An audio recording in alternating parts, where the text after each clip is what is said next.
All right, it's currently Saturday, October 1st, 2022. It's 8:30 a.m. in the morning, and my wife's gone to the hairdresser, and so that means that she's going to be gone for the entire morning, if you can believe it.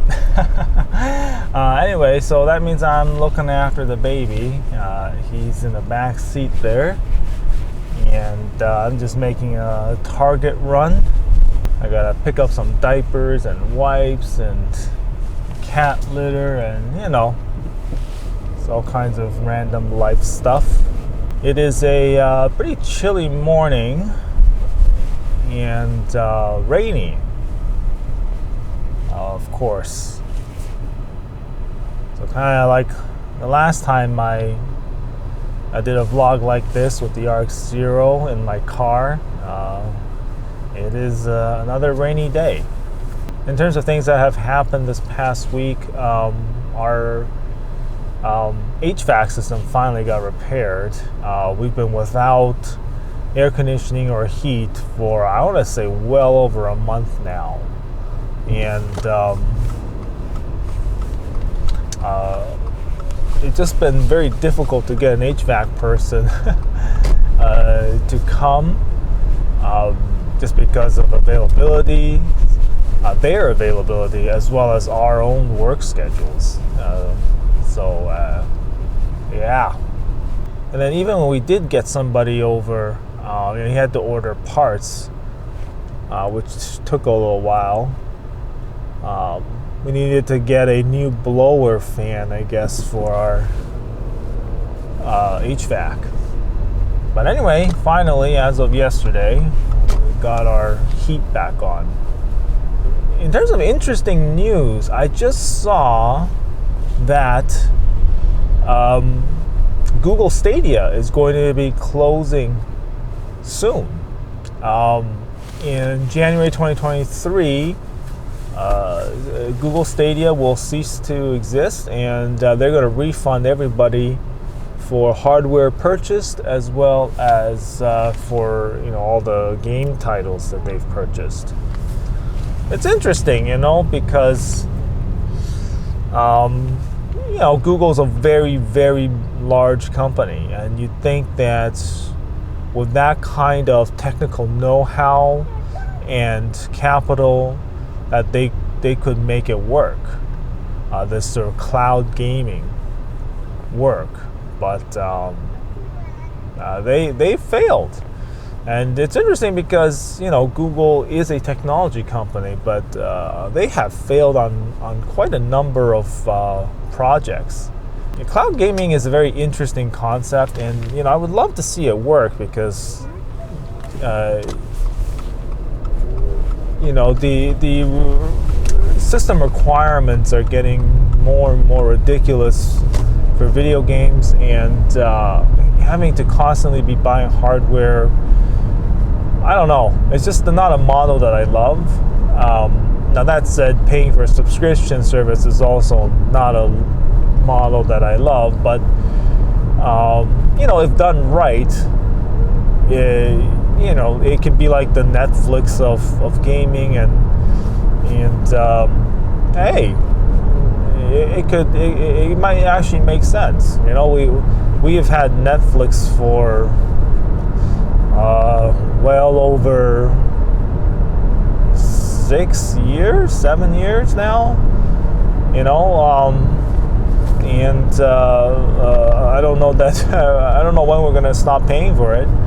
And so that might just be the way to go for games. But as the shuttering of Stadia has shown, we're not there yet. I don't even know what's going on with Amazon Luna, but my guess is that service is not doing very well either. I haven't really been paying attention to this space, so I don't know. Maybe they've already closed. Who knows? But it is interesting to me because, online multiplayer has existed for, I want to say, decades now, right? And it's weird that we can't get online single player to work. I don't know, man.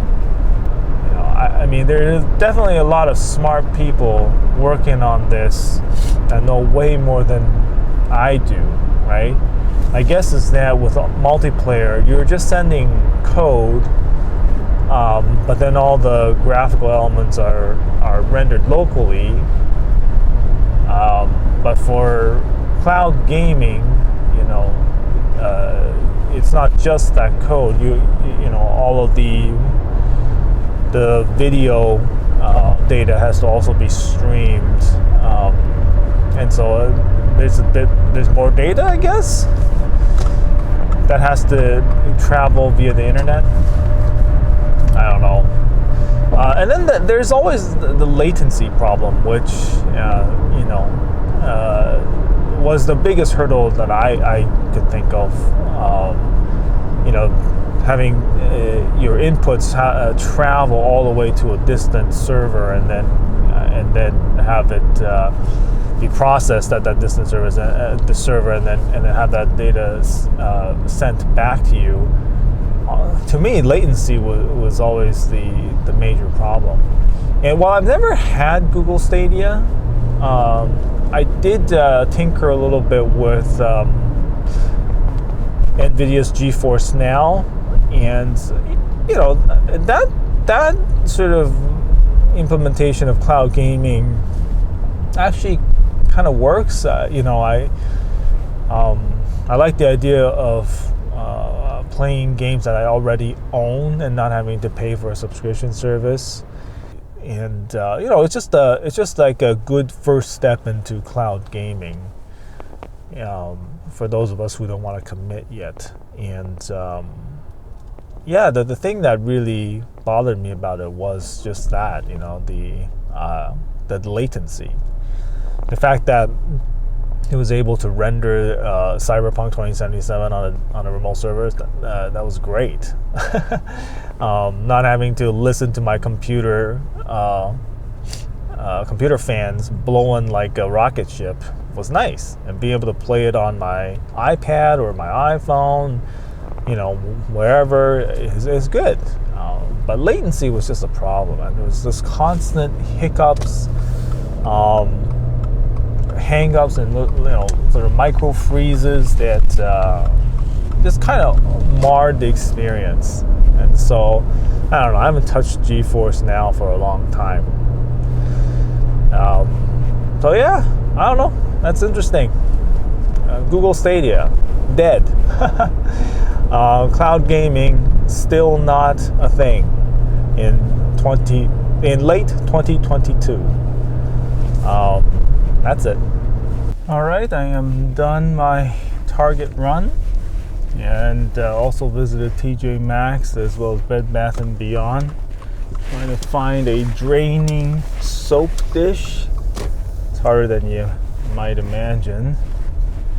For some reason, most soap dishes are just like a solid tray, which would collect water in a bath, or in a shower, I should say.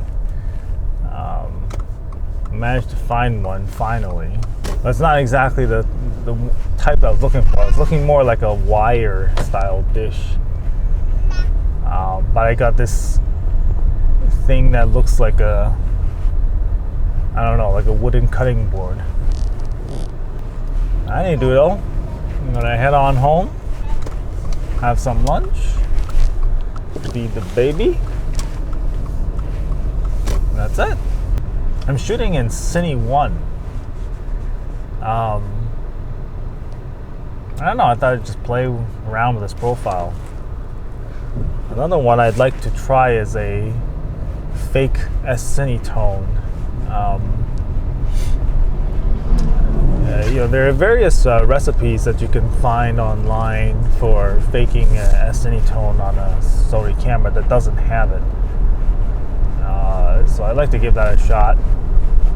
Because recently the Sony FX30 came out, and I saw some test footage from Arthur R, that YouTube channel, formerly Technology Mafia. And he said he shot all that footage straight out of camera, no grade, no edit, in acetone, and it looked fantastic. Now, I think a lot of it was the fact that he shot that during golden hour, so of course it looked great. Whereas in most lighting conditions, like this, for example, it's a cloudy day, rainy day, you're not going to get that kind of look.